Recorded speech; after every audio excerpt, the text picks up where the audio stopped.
Welcome to the Frontier Banter. All right, hey, welcome everybody to the next episode. I think it's episode 7 of the Frontier podcast. My name is Colonel Derek Baird, the U.S. Army Garrison Commander at Fort Sill, Oklahoma, and I am here with Command Sgt. Major Bill Pearson, the Fort Sill Garrison CSM. All right, today we have the opportunity to talk to a great group of folks, and it's our Department of Training, Mobilization, and Support, DPTMS. I think if I get that all right, and if I flubberbob it, that's all right. I got folks here that will tell me how I flubberbobbed it.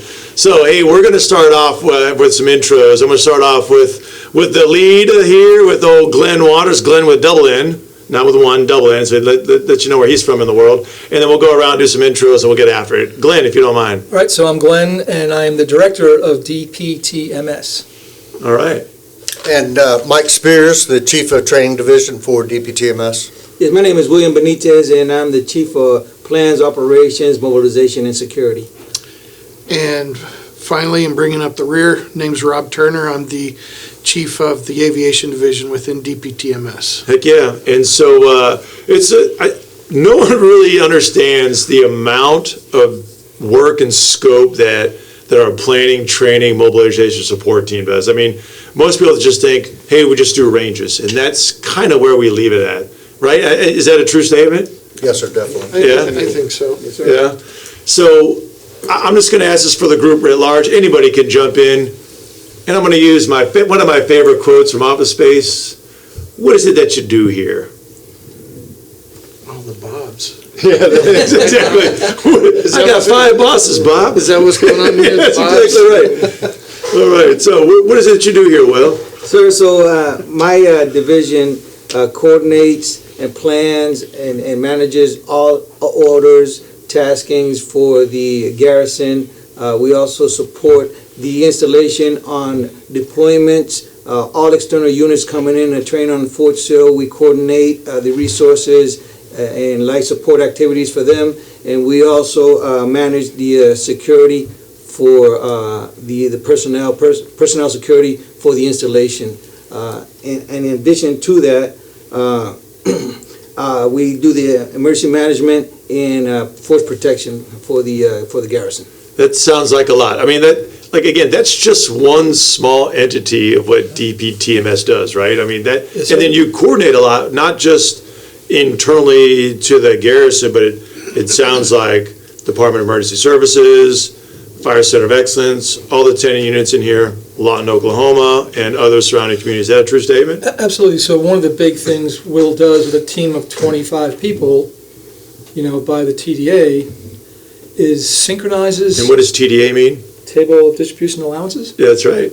Is that a question? There's an answer for sure. So he synchronizes not only within the garrison, he synchronizes with the senior commander's staff. Right. And he synchronizes across all the directorates, and he synchronizes across the installation management command on all the things that those commands have. So we're here where the rubber meets the road. So all these headquarters have these ideas and directives we have to do, but Will puts a lot of those things in place, and his team has done a great job managing everybody's directives Right. or asks to make the post safer and more secure and more efficient. Yeah, and we've been in the Army collectively for a long time. Like, if y'all don't know, I think everybody here in this room is a veteran, either is currently serving or just got. I mean, like again, Glenn, you were the Garrison Commander here about 10, 11 years ago. I think most of you either were retired senior non-commissioned officers, right, or whatever. I mean, it's a big deal. And I don't know about you, but I remember coming in the Army as a young soldier, young enlisted soldier, then a young officer after that. Is DPTMS, this nebulous organization, does all kinds of things, but didn't really know what it did. But then as a garrison commander, you're I liken it, it's different, same but different, right? As like the garrison's super G3, G5 shop, and the G33, which is all the training management, power projection, all that rolled up into one for the garrison, and then also the support tangentially to all the other tenant units and the Fire Center of Excellence. Is that kind of a true statement? Because I'm really trying to let folks know what you really do. So I think one of the amazing things is, all three of these division chiefs have very small organizations. And I always say they're fighting way above their weight class. Right. And that's a key thing to understand. But we don't have a deep staff. Will has about 25 people, but that's any given day. They're at school, they could be on TDY for something, or they could be taking care of personal things, and they could be on leave or away. So we have because of their experience and knowledge, they use a very abbreviated planning cycle that the Army follows. We use it very abbreviated because we don't have the depth to do that. Right. But at the same time, because of their depth and knowledge and experience, all of them have seen 50 different ways to do whatever topic comes from the commanders. Right. Okay, which way do you want to go? But they understand that the resources, both money and people, drive the decisions. Yeah. But sometimes those above who haven't understood what the garrison doesn't really see that or understand the complexity. Like, okay, we make a decision, it impacts DPW, which impacts one of our customers, either 434 or 428 or 75th, any one of those brigades or anybody else in the post. Yeah. Even the non-military units, it could impact NEC, it could impact the USO, it could impact Red Cross. So anything we do for you, sir, and for the senior commander always has impacts. And we hear about it all the time when we don't do it right. That's right. And then for anybody out there who wants to know, the NEC is, or all the IT, the instrument, the information technologists, the information management folks, all the, what is called the signal geeks, right? They're really great. They make sure that all our network is running on the installation and through them. And then, so DPW is our Department of Public Works. And so we have a lot of different mission sets here on the Fire Center of Excellence, on Fort Sill. We have a training and doctrine command now, soon to be is really the Army Transformation and Training Command now, as we combine Army Futures Command and TRADOC together. So we have a training mission break. We also have a Forces Command mission with two brigades there as well. And then we have a hospital, and we have a bunch of other things that we do here.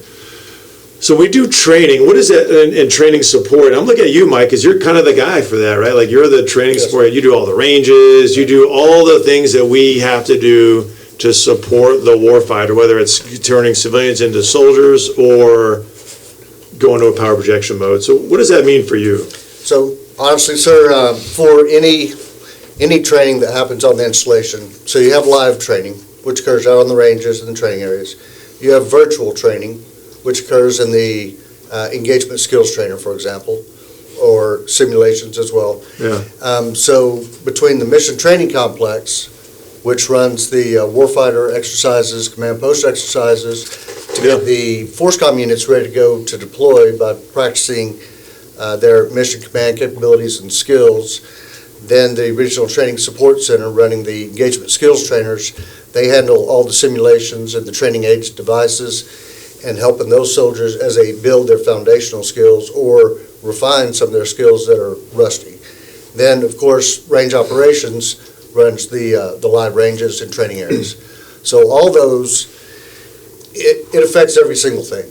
So not just FORCECOM, not just TRADOC, but all FORCECOM and TRADOC, non-government organizations as well as the National Guard. So there's a huge demand. I would say every day, on average, we have 2,700 plus soldiers out in the field training, somewhere across the range and training complex. That's right. So one of the things Mike does in his team, the Mission Training Complex, the MTC, they only do the large-scale digital exercises. They also run weekly classes for individual soldiers, so they can hone their skills. So the MTC really focuses on the FORCECOM units, and like you said, so we're a mixed organization here in Fort Sill with FORCECOM and TRADOC units. Yeah. But the individual classes that Mike's teams run over there are for any soldiers to hone their skills. So if you're a TRADOC soldier and you want to take AFATADS again, or one of the command and control platforms we're using, you can go over there for a week and get on the class. It's first come, first serve, and we announce it regularly throughout the thing. But I think Mike should talk a little bit more about the throughput of the compos, if you wouldn't mind doing that, like how many people you see weekly, monthly, annually, if you can throw some of those numbers out there on the ranges and the training areas. Yes, sir. I mean, on average, we easily train over 80,000 soldiers. So that's from basic training to doing advanced training with... What's that window of those 80,000 soldiers? About a year, sir. So that's a year. So roughly a year. But they will use... So we got any and all sorts of weapon systems being employed here at Fort Sill, including some of the newer technologies. So the newer technologies will include laser weapon systems, which 460th ADA Battalion is using as part of their maneuver short-range air defense. Yeah, and we're doing Army transformation, and I'm going to tie Rob into this here. I mean, this is for everybody, and Sergeant Major as well. Like, we are transforming as an Army, and huge fan of the digital. We're all, Sergeant Major and I are athletic gamer nerds, right? And we love the gamer nerd aspect of this, right? Like getting soldiers behind, an Xbox controller with a drone. You got the high energy lasers. You've got the classroom of the future, ideally with oculars and training. Like, to me, like, get rid of the fire. Like, hey, this is Derek Baird, not maybe the Army, but Derek Baird is saying, get rid of the fire support trainer. Do it with oculars. Probably cheaper, better. You could do it in a classroom. You could do it in your garage. I'm not saying take it home, do it in your garage, but you could do this, and you can master that with using less resources, but do it over and over again much faster and be more efficient with it.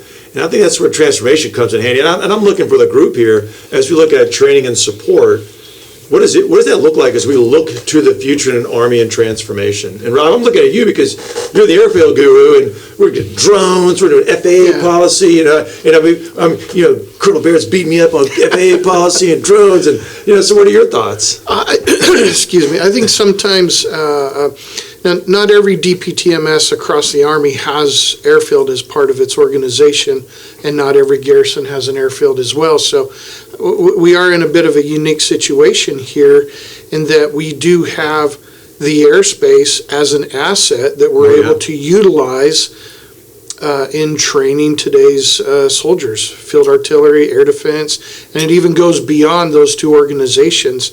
We're really, I think Fort Sill, in terms of boundaries, goes beyond, because we also support the Air Force and the Marines and the Navy on occasion. Our biggest Air Force that we support is located out of Shepherd Air Force Base. But we have what's called delegated airspace that has been signed over to us by the FAA in a manner of speaking, that enables us to take this airspace that we have and manage it ourselves. Yeah. We're not managed by the FAA, but we do fall under their umbrella. But we have Army civilian personnel that manage the airspace, that enables the type of training that we need to do here on Fort Sill, that includes the field artillery, the air defense, artillery aspect, and as well as the emerging drones that now we're really starting to see and are becoming a very large topic of discussion across the spectrum. Yeah. That's a super key point, and you can expand on it. But what Rob was talking about is, like you said, sir, the whole world is moving towards the drones. It's an important asset, either commercially or militarily, and Rob's team manages that, which is a real world thing. If you go somewhere, there's still commercial aircraft out there doing their job. That's right. And they have responsibilities that most times are going to trump us. Well, I don't think people realize how important DPTMS is to Fort Sill as a whole, and how you guys all tie into each other. So, Mike Spears is running all the ranges. Those ranges don't happen unless Rob's crew is out there controlling the airspace. And that would be correct. And so there is that very tight connection between a part of Mike's team as well as ours, with the coordination, the type of weapon systems that are going to be engaged, and the type of airspace that is needing to be utilized. So a lot of people really don't see it. This is one of those missions where somebody rolls out to the range, but they don't understand all the background that's gone in to actually allow them to go to the range in that capacity. Yeah, we could have dozens of aircraft at any point in time in the day circling, dropping ordnance, all working at the same time, while 75th, 434, 31st are out at the range doing whatever. So it's really a ballet in a manner of speaking that goes on. Are you saying a joint fight happens here often? Every single combined arms maneuver, a joint fight? It literally goes a new name out. It's more than just military. It's supported We are tied with civilians. Yeah, and all We're a new name, sir. We're beyond joint. Because of all the commercial aircraft he's managing, We gotta But figure it's it all out. about multi-domain ops, right? And we're doing that, you That is know. multi-domain. But it does It go is. on every single day, Yeah. and in a 24/7 type of environment. And the cool thing is, you know, and I'll turn back over to Sergeant Major, I hate to interrupt there again, but Lawton supports us quite a bit when, like, if a radar goes down and vice versa. There's a mutually supporting entity there, I think. It's not always the best, but it does work, yeah? Well, the radar is actually owned and managed by us. Yeah. It is, and this might be, we call it's an Airport Surveillance Radar 8, and it is quite a very old system. We're Very dating- dependable. But it is, and actually it is dependable. Like and- Glenn Waters. But that's another aspect of the team is the radar technicians that work on this thing that's older than each one of us in here, believe it or not. Yeah. In some cases, we're going back to 1950s technology, but recent upgrades and sustainment packages and things of that nature, it has become actually a very reliable system and Yeah. probably one of the more reliable in the Army or the Defense Department environment. But these guys are, they're hard workers keeping this thing up and going because it is an extremely key piece of hardware here for Fort Sill that, again, enables all this multi-domain type of activity to go on. Because if it goes down, we have to make significant shifts in how we manage the training. And the intent is to never turn it over to the FAA because there are different requirements involved. Yeah. No, So- it's always better when you can control your own airspace, But right? yeah, another one of those really significant behind-the-scenes things that goes on that makes sure that whoever's at Fort Sill or coming to Fort Sill can do what they need to do. Absolutely. I guess the next question would really be for Glenn is between the airfields, the ranges, the ceremonies, the mobilizations, how do you as a director keep all that synchronized and moving forward? So it's easy when you have three amazing division chiefs, and they have some quality people. So like I said earlier, I think every day they're fighting above their weight class, making things happen, adjusting to shifts and priorities, adjusting to resources on the fly, and keeping people safe. And And that's, making it look simple, you know? and I explain that all the time because I didn't know what DPTMS was until I became a Garrison CSIN, to be honest with you. When I was a battalion CSIN, stuff just happened when I went to ranges, and it was like, oh, okay. And NCOIC and OIC did the onion scans, they got on digits, they made the things, you did the thing, and then you went out there and you shot and you came back and like life is good. So when I explain to people a division that did all these things for them, I'm like, well, in your head, you're envisioning 30 people. I'm like, that was Bill Benitez and 4 dudes. That's Rod and 2 guys over there controlling 300 aircraft a day. Like, you guys don't understand the scale of what they're doing for Fort Sill with bare bones amount of people. Yeah. Because 25 doesn't it seems like a lot, but with all, like the things you listed, it's not a lot of people on a day-to-day, right? He didn't list them all either. No, I know. He just listed the main It's not- stuff, right? So I agree with Sergeant Major. So when I retired as a Sergeant Major also, and had no clue what civilians did, as a matter of fact, my first job, I was fired because I treated a civilian badly. Why are you looking at Rob when you say that? My first job as a Sergeant Major, once I graduated from Sergeant Major Academy, I was attached to operations at DPTMS, and I treated a civilian badly, and I was immediately fired from that job and moved to 75th Fire Brigade. Oh my gosh. Well, I think that is also, Will brings up a good topic, sir, is that I experienced the same thing. When I left uniform and I became an Army civilian, seriously, I really had no idea just how much the civilians actually do on an installation to make sure that what we do, you're right, it is not well understood. Yeah. And, but I think another overlooked thing is just how much experience is on the installation from prior soldiers or other elements within the Department of Defense that are here supporting what's going on. Yeah. So one of the things I want to talk about, Rob kind of mentioned there, sir, is, and Mike, please jump in. So it is a complicated transition to leave the service, especially the longer you're in, you get into that military mindset, you don't understand. But at Fort Sill, we have a mix. A lot of our civilian employees are prior military from different branches of service. That's right. But we also have pure civilians. And then sometimes making that jump is a little bit complicated initially unless you really have someone to groom you and help you along and see that. But one of the things that we do, I'm going to ask Mike to explain it, is under Colonel Baird's responsibilities is transition of military service members out of the Army. Yeah. And he has a program in place where they go to the TAP program, Transition Assistance Program, for our military leaving. And then if they want, they can trail federal employees to see how that world is. And I'll let Mike talk a little more about that and what he's done to help a number of soldiers to either see, oh, this is for me or it's not for me. And the best thing about it, Mike, please kind of talk about what your retirees, how they help them. It's like a double whammy. They get like the best of both worlds. Yeah, so we have the job skills program is what most of the soldiers who are either ETSing, getting out of the Army, or retiring even, they want to participate in it. So they apply through the process, and Mr. Waters and I interview them, we talk to them, and then we bring them into the training division. So primarily, a lot of the guys, we've had about 15 over the 2 years that I've been working at DPTMS, and they all want to be range inspectors. a lot of Until Mike explains what that means. Well, I don't want to do all that work. until they have to go do it. So that's what we do. So we literally team them up. So depending on their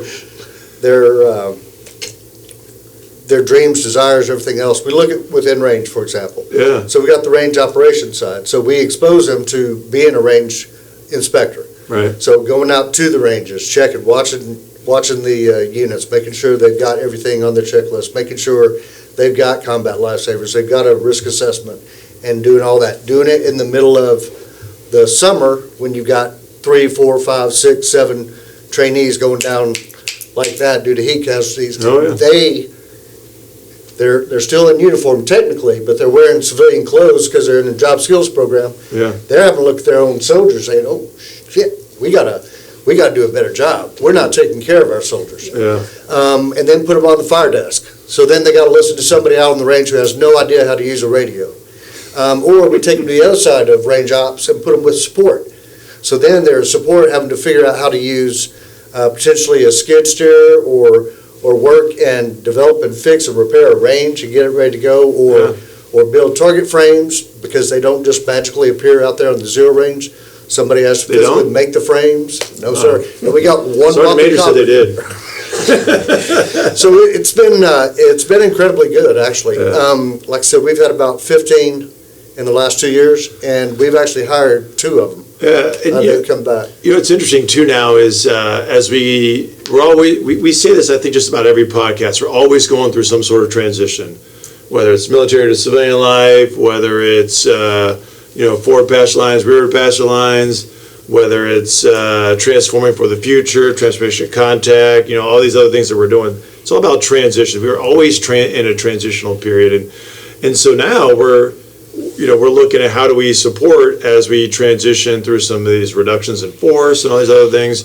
And I think one of the greatest things that y'all are doing is, as the organization writ large, we're supporting each other. So we've got brigades that are bringing in some soldiers to help us out on the ranges who are learning a ton. Yes. And so they're not, kind of sitting there doing they're getting a broad scope development, like on the job training, a developmental phase where they can see what goes, because again, it's not like, Captain Baird, Major Baird, I don't know how this works, just go out there and shoot and here it happens, right? He kind of did, but Right. And that's two-pronged. One, they realize how much experience is in our civilians here. Mm-hmm. And also it knocks that ego out of you when you start to realize, I used to just be that young E7 that was just mad at the guy who came to inspect me. But now you take someone like George Ponder, now they're learning, I'm talking to a Ranger Regiment Hall of Fame inductee. Right. Maybe I should just shut up and listen. Who was in the first or second range? I think they got second place in the first Ranger competition ever, right? That is correct. That's correct. Yeah, so if you George Ponder, don't mess with him. Don't mess with him. Well, young sergeant. That's what I mean. It's a young He's a name that's been around quite a while. So. Yeah. It's time to maybe you should just shut up and listen to that guy. That's right. You get down now, okay. Oh, he's a Hall of Fame Ranger guy. Those are folks, and Yes, sir. You know what I love about George too, and George, if you're out there listening, hopefully you are, is that we talk about we're all old fuddy-duddies, but the ones I think all of us that are successful, we do transition. It's transitioning for the future. And George is one of them. Yes, sir. Like we look at like putting in new technology. He's in the forefront. Dude's older than we are. But he's out there to explain how you do this, what this looks like, talking about oculars and this and new stuff. I'm like, bro, you were around when the abacus was around, bro. Like, right, yeah. Right? But then you move forward, he's all about digital technology. Like he can see the future, and I appreciate that. I think that, again, as we look at transformation for Garrison, like that's one of the things that, so for the group, for our audience, one of the things that we did is we came in here, was like, how do we become the installation of the future? We talk quality of life, we talk installation readiness, infrastructure, and energy resilience and independence, and all these 4 things we're really trying to look at to get after how do we support the senior commander and Army transformation initiatives. But how do we look for the future? That's part of that is what we do here now, is what do we look like now? Something for the group, what we do now, if you were, the head, the HMFIC, the head mofo in charge, what would you want to transform to get us to the future like today? That's a tough question to answer, but I think we have all talked about it, so I'm interested, right? And then we'll get to Will's Corvette after this, because I really want to talk about this bad boy. So for transformation, we really got to look at right now, I think, is how we execute individual tasks, the soldiers, how they execute their individual tasks, how do we make it better for them, more more hands-on, keep it hands-on, however, implement some technology into the individual tasks. There's some basic tasks that we still have to do. Obviously, weapons qualification, NBC, go out there and do the suck down that gas. Suck in the gas. But there's some maybe technologies, Power BI and things that we can start implementing in training these young guys early in their career, implementing in their individual taskings, and then figure out, again, look really hard at what we're doing as collective tasks in the mission, both in field artillery world, and as these systems change, right, how we implement also this new technology in that. We do a great job, at least in the operations side. Our guys, we have the force modernization piece of this. We support that. So we issue in field new equipment to the units. We also And that's everything from a small toolbox to Stryker vehicles. Because we were talking. I think we were talking with Sprague Tovo, our Logistics Readiness Center Director. As we look at, like you're saying, like, hey, how do we, like for maintenance, for instance, right? Because maintenance is, we can all pull a trigger, we can all like pull lane or these things, but maintenance is where it's at to get us to where we need to be, right? We all talk about, shooting and whatnots, operations, tactics and whatnots for amateurs. Yes, sir. Sustainments for, professionals. So he was like, hey, wouldn't it be great to get an ocular in your office, and you're working on an engine, and you're doing things, and you're always, you're doing PMCS, but you can do this without breaking and opening an engine, without maybe tearing something apart by accident, right? Major, you talk about this often with like doctors, right? Like they use training. Yeah, the doctors now are just doing the surgery 1,000 times before they go in and actually perform the surgery. And they found it's taken, on average, 2 hours less to do certain surgeries. And there's less impact, right? There's more positive experience comes out of this. So having that classroom of the future, that virtual AR, VR, augmented reality, virtual reality piece of equipment or kit, or just doing that, yes, sir, is super beneficial, right? So now you're not popping an engine and accidentally breaking something. And sir, actually, the Regional Training Support Center does have a simulation for mechanics. Right. That they're actually fielding right now. They can issue out. Yeah. So what you're talking about, a lot of it is simulation and virtual. So we have the synthetic training environment that is being developed. So that is, a lot of what we're talking about is the next step. Right. That we're looking at taking the engagement skills trainers, the reconfigurable vehicles. So you've got different vehicles, you can put crews on it, and you can modify it based on the type of organization you are. Yeah. So that is where the Army's going. And I'll tell you, like recently we walked around the 31st Air Defense Artillery as they're training. They're doing their training up before they deployed. And you go back in their little area there. I think they are on the cutting edge in some of these things, right? Because and I love artillery. Obviously, like we're artillerymen. I think most of us in this room are, or at least have been around the community for a We while. got one blue cord in the room. We do have one blue You got a cord, tanker in the room, unfortunately. too, Well, so- somebody has to. All about the door kicking. That's it. But talking about doing simulation training for a howitzer is a little different, right? And, Yes, sir. and we haven't mastered that yet. We think we have, but we haven't, right? Not yet. We're getting there. The air defense, I think, has gotten there. Like you look at see the screens they do, and they're over and over and over and over. My goodness. Like, and by the time you get out to your It's muscle your memory. vehicle, now all you're doing is drive. Not all you're doing. There's a lot of things you still got to do PMs. But when you're in ops and you're doing these things, it is muscle memory because it's the same exact buttonology. The environment's a little different, right? The conditions are a little different. Yes, sir. But the execution's not, So- because now you're on the same buttonology, and So- you've been doing it thousands and thousands of times. As a former tanker, that's what we did. That's exactly You did the right. conductor fire trainer, you did that repeatedly That's right. as you built up before you even got to the range Yeah. to pull the trigger. You know, the fun thing is now you can do that on, it's interesting, like this big box and get in there and do these things. Now you can sit in like 4 chairs and just do it. You do it in your office. The cost so again, you look at transformation, and these are the ways I think we're going. I think the Army's usually, well, not the Army, the military is usually pretty good at that. So you think about the engagement skills trainer, I mean, that's been around for a while now. It sure has. And that has saved us millions of man hours and millions of dollars in ammunition to be able to operate in that center. And especially with today's generation, there are less and less hunters and outdoorsmen, sportsmen, hunting type people. It really, I think, also increases the confidence in our soldiers, It the does. muscle memory you're talking about, and then allows them to be a little more safer on the range. So if you have someone who's inexperienced, that hopefully we prevent that problem before even getting out there. But we didn't talk about the 30th ADA, the schoolhouse here for the Air Defense Artillery Unit. They have, like you said, sir, some amazing digital goggles, and they'll do that as a classroom experience.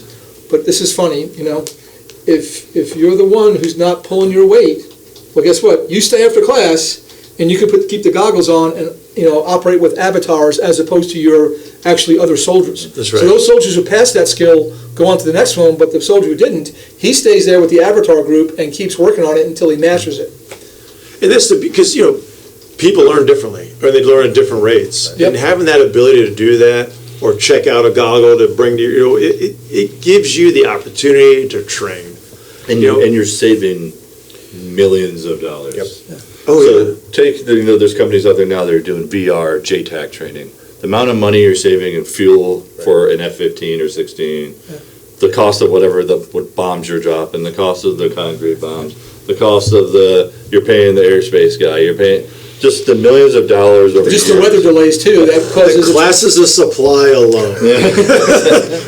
Food and water, So it's really interesting, then we're looking at, like, Rob, you brought this up, we're looking at drones, unmanned aerial systems. I just think drones is so much easier to say. But if you look at drones, there's different ways, like we're working with a couple folks, and we're like, how do we do FAA policy? What does that look like? How do we do this? How do you do training? Like, I recently I thought this was really great, and I think I shared this picture with you. It almost like a giant batting cage. There's like a big mesh area, or a big meshed up area, like a big frame with mesh, like a big netting all around it, and then you just like fly stuff in there, and you really just practice flying. Then you take that out into the range, and now you're looking at whether it's counter drones or counter small UAS as we're doing here, or you're using drones as a forward observer, or you're doing it as a scouting mission. I mean, like, we have a really great opportunity here, I think, at Fort Sill with the Fire Center of Excellence and all the different training aspect and ForceCom to really put all that together and say, hey, we can actually do this. Yeah,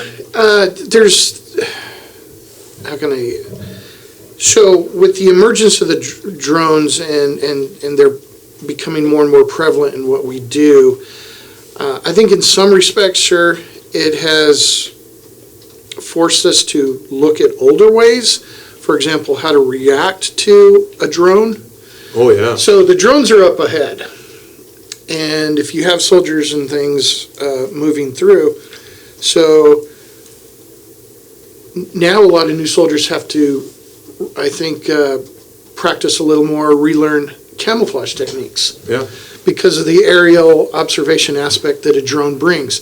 Some drones are used for, say, like the ADA guys, to practice targetry against a moving aircraft, per se.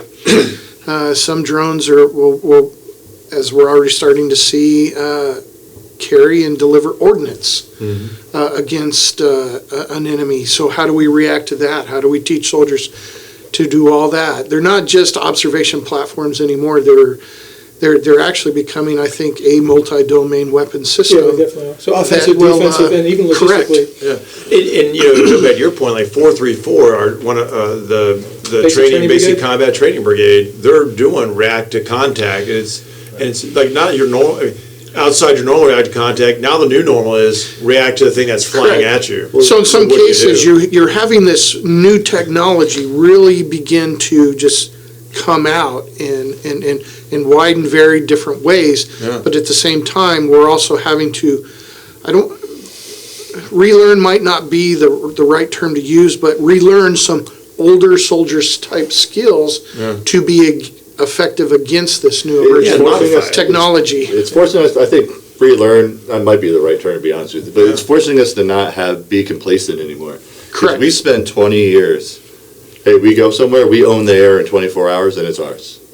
Let's face it. Now, that's very subjective what owning the air means. Correct. Like, we might own 16,000 feet, but we don't own 200 feet.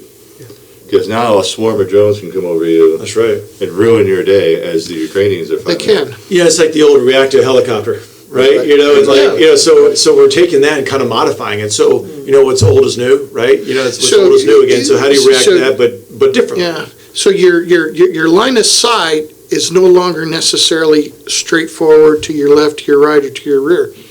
It's all of that now, plus you're having to That's right. look up a lot more. So there's one thing, sir. Yeah. I understand how drones are suddenly emerging, but they're not. We have done experiments at Fort Sill for Yeah. 10 years Yeah. on using drones as forward observers. Yeah. So we have done that. We have proven it. We have done call for fire missions using a digital thread Yeah. straight to AFATADS and prosecuting it. We can do this. The Fires Battle Lab has tons of data Yeah. on sensor-to-shooter exercises. Yeah. I've used a forward observer at White Sands, call for fire to me here at Fort Sill Brilliant. digitally without any Yeah, voice over the or horizon anything. stuff, right? Yes, sir. Correct. You know, It was using a puck that was this big. Yeah, like a little Smaller than if a you haven't cigarette seen it, it's pack.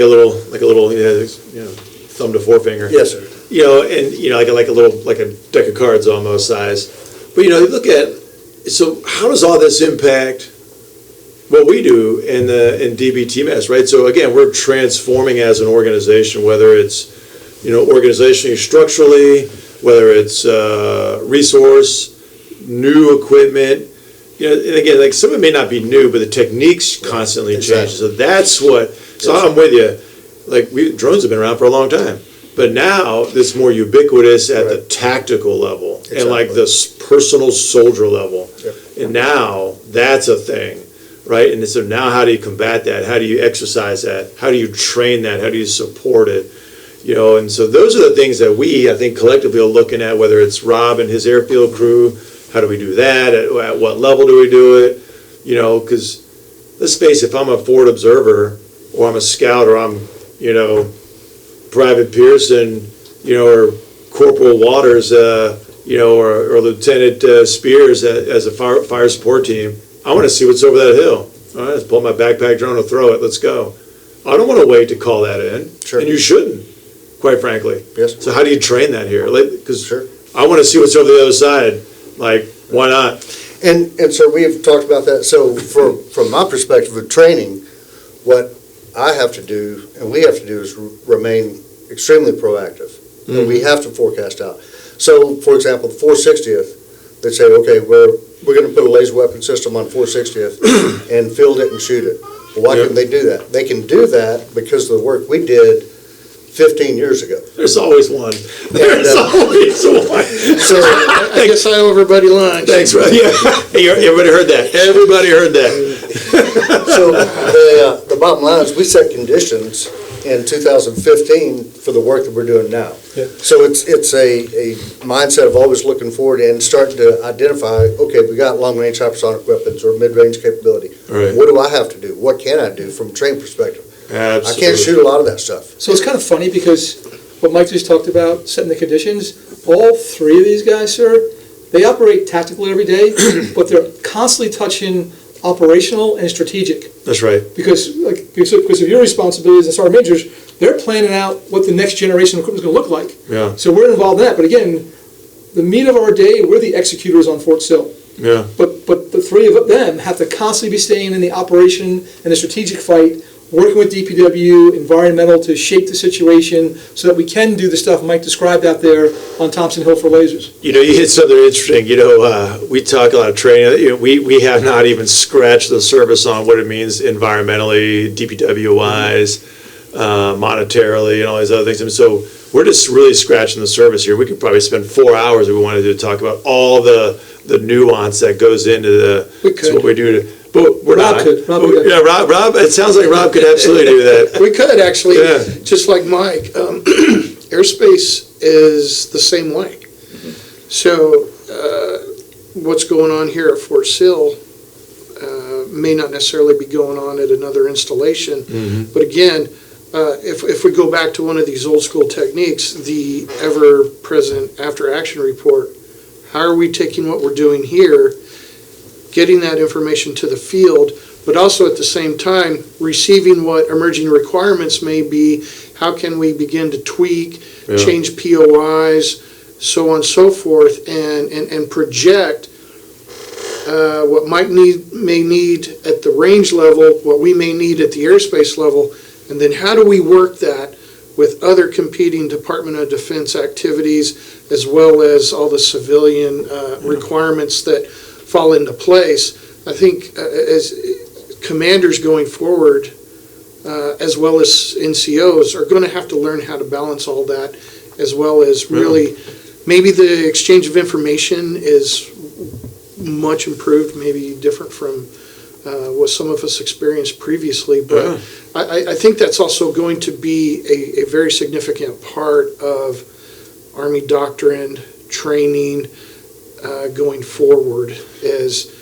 So it sounds like Rob wants to sign up to do something for the Harding Project for a combined arm, for the Center of Army Lessons Learned. That's what I heard. I don't know if anybody else heard that, but that's what it sounded like. Anybody else hear that? So what do you think?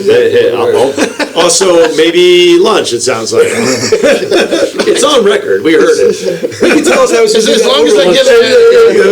long as I get an RC, I'm happy. And I'm not a moon pie guy. I just like that. RC Cola, Chat GPT. But they have zero sugar RC now, which is even better as I get That's older. what I see here in this can here, which is the old school can too. I'm not necessarily, I'm not beholden to the weigh-in anymore. However, that's another one of those things as you get older. That's If you don't know, Rob came in drinking RC Cola. For those out there who don't know what that is, go look it up. It's a pretty good drink. It's not as cool as Will Benitez's Corvette, though.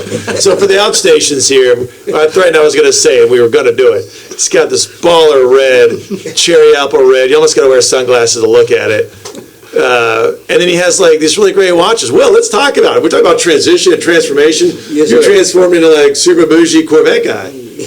Yes, sir. So I don't think we could fit in it. I mean, I think Will can fit in it for sure. no, so it was an impulse buy, honestly. I was one night looking through on my phone, we lying in bed, and I saw this nice Corvette on there. My impulse buys are a hoodie on Amazon. And Will's like, you know what, Corvette? No, what he said is, I have this really great watch. If you don't know, Will Benitez has the best watches. I got this watch with like some red tint to it. I need a car that matches that. Oh my gosh, the Corvette pops up. That's red. Hey, sir, I say that because I'm super jealous. To be honest, like I love your car, man. It's yeah, the great. first day he brought it to work, it was looking all nice and shiny. He was inside and I was outside, and kind of slid over there. There just happened to be some blank for sale signs floating around the parking lot. Grabbed one of those, I put $500 on it. Oh, that's taped great. it to his windshield and took a picture and sent it to him. 500 OBO or best offer. Exactly. I'll trade my van for that. I still owe you for that one. You sure did. That's brilliant. That's brilliant. Oh, that's great. But like I said, so yeah, it was an impulse buy, so No, that's hilarious. Oh my We're all gosh. do one in life. Yeah. We all do. You got to. You got to. I'd like to, when I retire, get a Corvette. I ain't gonna lie to you. It's gonna be great. Hey, look, team, I really appreciate it. Appreciate your time. As we move forward for what we want to do with our training, our support, power projection, I'd love to bring y'all back and talk more about power projection, because I know we're going to be doing this for quite some time, and I think that is one of the biggest things that as we look at, like, what do we just scratch the surface, like you said, Mike, on what we actually do as I think my brother brought a strategic support area. That's what we do. When people are forward deployed, that's what we do. How do we train folks to do from civilians to soldiers, and then also we power project out of here. I'd be really interested to see, this might be a really good topic next time, is we're training civilians to soldiers in wartime. That's what we do, right? Or that's our business right now, even now. And then how do you power project them out somewhere in the same token? That would be fascinating to talk about as we move forward in this transformation and contact. What does that really look like when we're in a disrupted environment, all these things are happening? How do we do that here? So that'd be really fascinating. So I think that's going to be our next one when we talk about here next few months with you guys. Bring it back and bring your rail folks in, bring your power projection folks in, physical security folks in. Let's tie that together to power projection. I'm gonna put everybody on the spot before we hang it up. Since I got 4 retired officers and senior non-commissioned officer here, go from Rob, move on to the right. What's one bit of advice you would give to a soldier leaving AIT, going to their first duty station? Or BOLIC, basic officer leader course. I've had a couple NCOs in my life that left a really profound impact on how I went forward in my career. Maybe it was probably my dad that told me, it's like, when you get to this point, find that individual that is quiet, always observing, but appears to be well in control of what's going on. And link up with that individual and just see what they're doing, how they're doing it. And I think that paid big dividends for me. I didn't just gravitate towards anybody, but I looked for those NCOs that I knew could really teach me what I needed to know as a junior soldier coming into the Army. What were the things that they did early on in their career, learned from their examples? Same thing, because obviously they'd been in the Army a while, and what were some of those old school techniques and things that they could mash together with a lot of the new things that were coming forward in my time, and how could I benefit from that? But basics were a big thing, and that was the thing that they always pushed. Basics all the time. I love it. Well, sir, so Sergeant Major, what I would say is, number one is physical fitness. When a soldier coming out of a basic AIT and going into the unit, number one for me is physical fitness. Stay fit, all right? Maintain your physical fitness at a high standard at all times. It don't mean you have to be the highest one, but strive to be there at all times.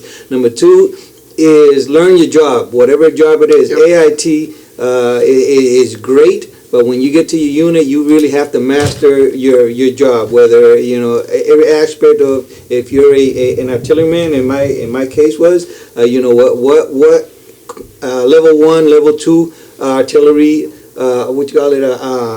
skills you need. Skill level 10, skill level 20. You need to master those skill levels. Learn your TMs, your FMs.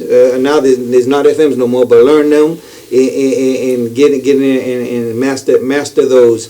And number 3,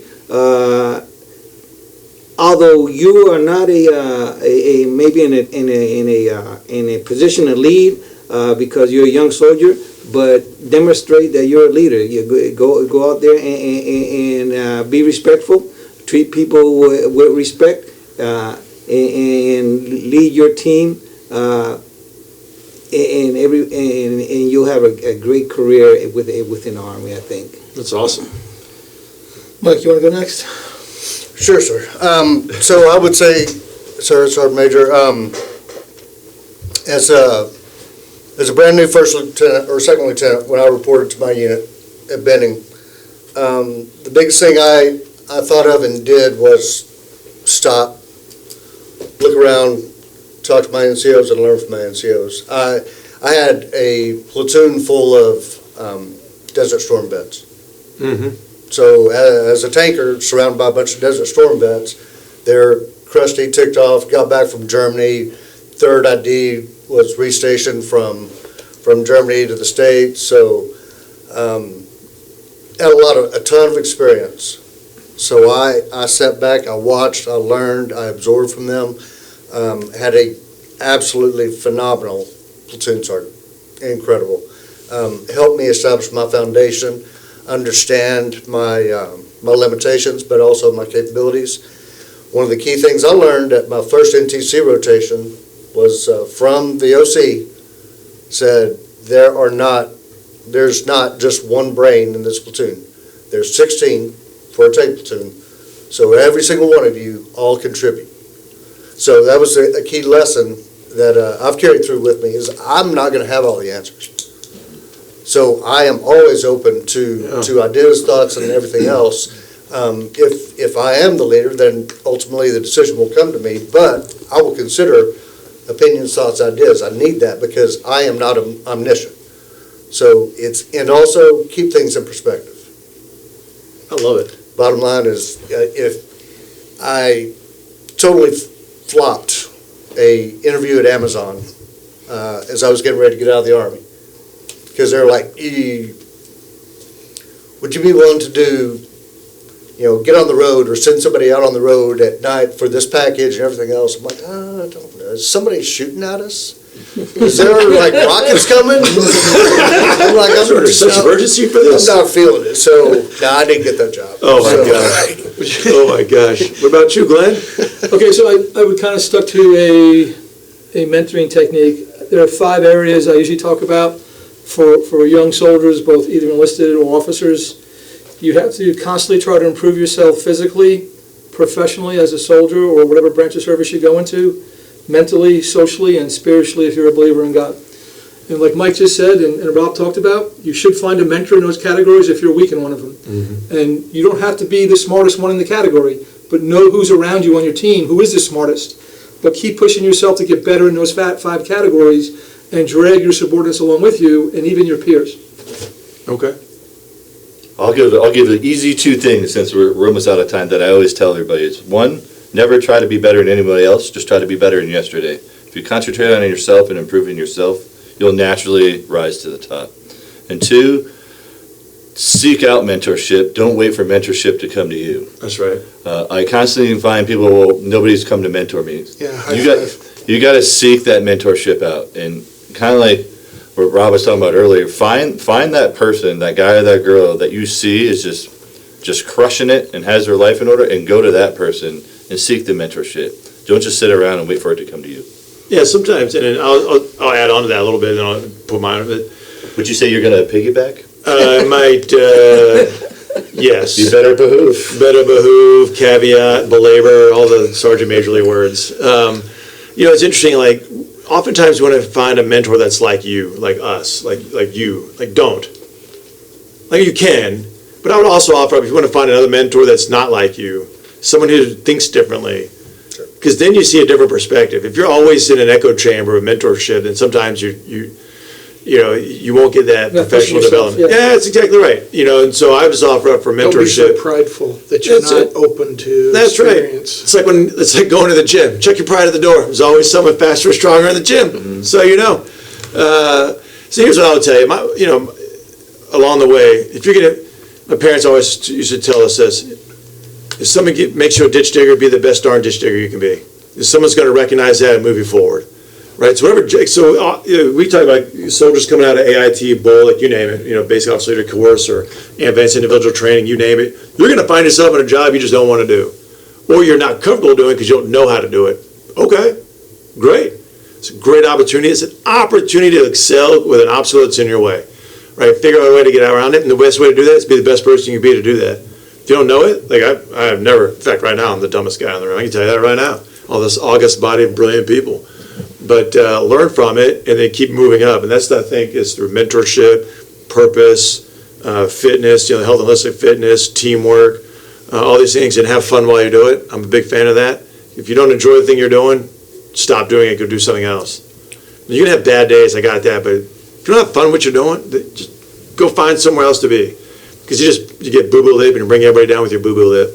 Don't be boo-boo lip every day. So with that being said, have a great time out there, everybody. I really appreciate the four of y'all coming today, and I'm absolutely excited about the next time, or one of the next episodes here as we come up in the future, as we talk power projection, starting from a soldier, going to power projection, what that really looks like and how we power project out of here, because that's a huge part of our mission set, and will be when the balloon goes up, and some of the nuance and the difficulties of that and risk when it comes to like energy independence and resilience, when it comes to someone in your network, when it comes to attacking the physical security, whether it's cyber, whether it's physical, you name it, different forms of contact. It'd be really interesting to see and talk about what that looks like for us in the future. I'd be really interested to hear with some of the team, some other folks in DPTMS, what that really looks like. So, team, thanks a lot. Everybody out there, we'll see you on the high ground. We are America's Hope.